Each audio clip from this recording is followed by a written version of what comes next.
napakasarap na beef wonton noodles, special Taipao Siopao, naglalakihang mga siomai, of course, my favorite chicken feet, rice meals with different Asian flavors, assorted sweet pao and buchi for dessert, and a wide selection of dim sum and other frozen products ready for takeout. I'm sure alam nyo kung saan to. Tara, samahan nyo ako.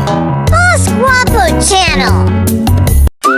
It's another day, another gutom. On my way to Banawe area in Quezon City para puntahan ang aking favorite spot for Chinese comfort food. Welcome guys to Jokwon.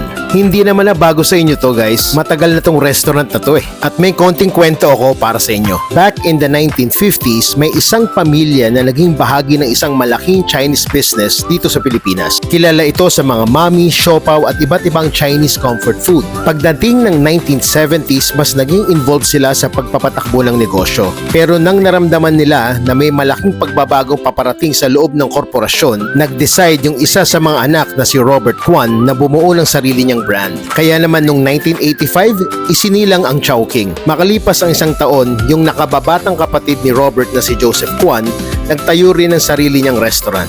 Ito nga yung Jokwon at binuksan niya ang unang branch nito sa Tangdansora noong 1986. Mula noon, mabilis itong lumago at umabot around 20 plus stores mula noong 80s hanggang 90s. Kalaunan, mas nag-focus ang Jokwon sa commissary-based products, nagsusupply ng Chinese comfort food sa mga restaurants, hotels, and convenience stores. Pero hindi kasama yung convenience store na denumero ang pangalan iba ang Siopao nun. At ngayon, post-pandemic, nagbalik ang Jokwon sa retail scene sa pagbubukas muli ng isang store sa Pagataan Street in Barangay Manresa. Doon lang mismo sa komisary nila. At kaya naman, nandito ako ngayon.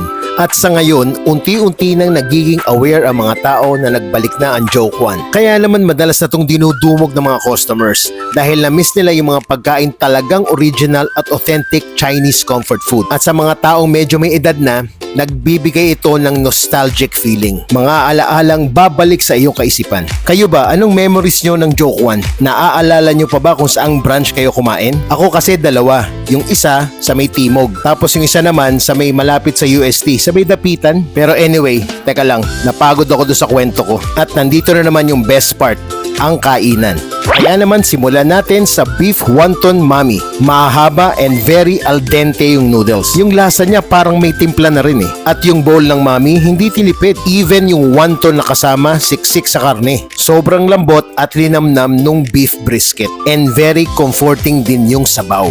Let's move on sa kanilang mga malalaking siomai. Very well prepared, nag-uumapaw din yung filling. Mga dalawang kagat dapat yan pero pinilit ko ng isang subo. Yung chicken feet naman nila sobrang lambot at sobrang lalaki. Napakasarap din ng timpla at pagkakaluto. Sobrang authentic talaga.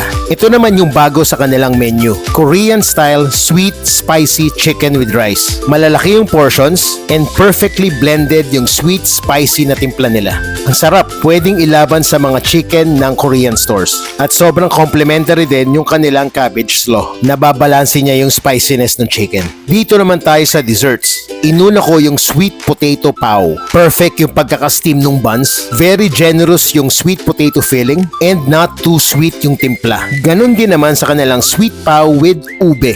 Ube halaya talaga yung feeling niyan. Malalasahan mo talaga na totoong ube ang ginamit. Very chewy yung texture. Sarap. Ito naman guys yung kanilang red bean buchi. Very classic yung lasa. Ube buchi na ube halaya din ang ginamit. Very obvious naman yan. Tingnan nyo. Meron din silang sweet potato buchi. At tulad nung sa sweet pao, sweet potato talaga ang ginamit dyan. As in kamote. Napakasarap. Not too sweet. And lastly, their pandan buchi. Very subtle lang yung lasa, pero lasang-lasa yung aromatic nutty flavor ng pandan. Kaya pagpunta nyo rito, make sure na mag-order kayo ng ganito. Panalo yan.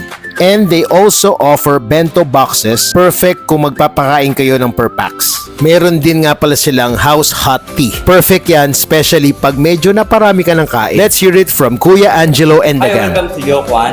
We're located at number 21, Pagataan Street, Manresa, Quezon City. We serve our breakfast, lunch, and to dinner.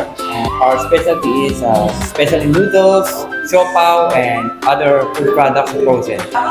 Nice to see you guys and hope to come and visit. See you guys! So kung namimiss mo na yung original and traditional Chinese comfort food, Tara na dito sa Jokwan. Some classic flavors, nostalgic feels at yung very homey vibe na hindi nagbago mula noon hanggang ngayon. Maraming salamat Jokwan at pasok kayo sa ating So good. So flavorful. Please like and follow.